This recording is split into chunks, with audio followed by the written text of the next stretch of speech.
10 বছর যদি এই সরকার স্টেবল হতে পারে, এই দ্বিতীয় পদ্মা সেতু অবশ্যই হবে।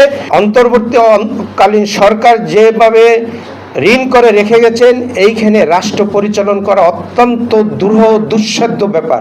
রিচ পিপল রিচ কান্ট্রি, যে দেশের মানুষ জনগণ ধনী হয় সেই দেশের রাষ্ট্রও ধনী হয়।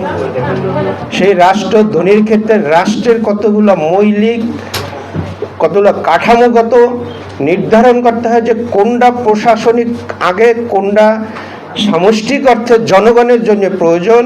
সেই প্রয়োজনের খাতিরে আমি মনে করি আজকের যে মাননীয় প্রধানমন্ত্রী জনাব তারেক রহমান শুরু করেছেন, অনেকেই বলার চেষ্টা করেছেন আমাদের 3 বারের প্রধানমন্ত্রী শহীদ রাষ্ট্রপতি জিয়াউর রহমানের সন্তান, যিনি প্রথম দিন বাংলাদেশে এসেই বলেছেন আই হ্যাভ এ প্ল্যান, এবং এই প্ল্যানটাই হচ্ছে যে রাষ্ট্রের জনগণ কিভাবে শান্তিতে থাকবে, প্রশাসন তাদের সুবিচার পাবে, রাষ্ট্রের কাঠামোগত উন্নয়নের দ্বারা রাষ্ট্রের জনগণ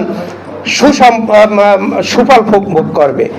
অর্থাৎ কথা পরিষ্কার, আজকে যিনি আপনাদের একটু সময় দিতে হবে, সামনে বাজেট, এই বাজেটের আগে অন্তর্বর্তীকালীন সরকার যেভাবে ঋণ করে রেখে গেছেন, এইখানে রাষ্ট্র পরিচালনা করা অত্যন্ত দুঃসাধ্য ব্যাপার।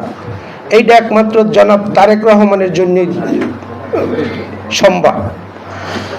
একটা কথা আরও মনে রাখা উচিত যে এই বাংলাদেশের বর্তমান প্রধানমন্ত্রী আমি মনে করি উনি আন্তর্জাতিক মানের, কারণ 17টা বছর লন্ডনে ছিল, ওখানের উন্নয়ন দেখেছে, মানুষের জীবনযাত্রা দেখেছে, যাতায়াত দেখেছে, সমস্ত কিছু ওনার নখদর্পণে আছে। কিছুদিন আগে আমার পাশে দুদুভাই, উনি চায়না ঘুরে আসছেন, ওটা উনিই বলবেন। আমারও বিভিন্ন দেশে ঘোরার সৌভাগ্য হয়েছে, দেখেছি যে রাষ্ট্রের স্বায়ত্তশাসক যেখানে রাষ্ট্র তাকে সময় দেয় রাষ্ট্র পরিচালনার জন্য, রাষ্ট্র ওই সরকারকে, সেখানে উন্নয়ন নির্ধারিত হবে এবং যে উন্নয়ন হবে জনগণের জন্য। আমি প্রত্যাশা করি এই দৌলতদিয়া, কাজিরহাট এবং পাটুরিয়া যে ব্রিজটা ইতিমধ্যেই সরকারের ভিতরে আলোচনা হয়েছে যে ওয়াই লেটারে আমরা কিভাবে এটা করা যায়, এটা কিন্তু যে বাজেট বা যে ধরনের সক্ষমতা দরকার সেটা এই বাজেটের পরে আমি মনে করি আজকের যে প্রধানমন্ত্রী উনি শুরু করবেন, প্রকাশ্যে বলবেন।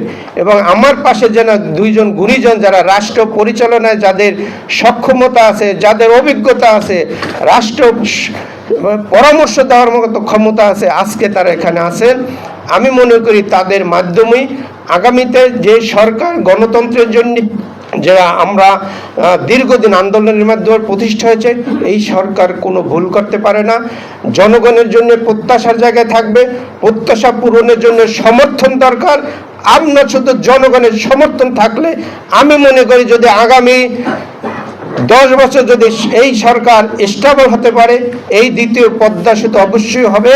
কারণ আপনি দেখেন সেই খুলনা এবং উত্তরা যে ইপিজেড আছে, যদি এখানে যোগাযোগ করতে হয় এই সেতুটা অবশ্যই প্রয়োজন।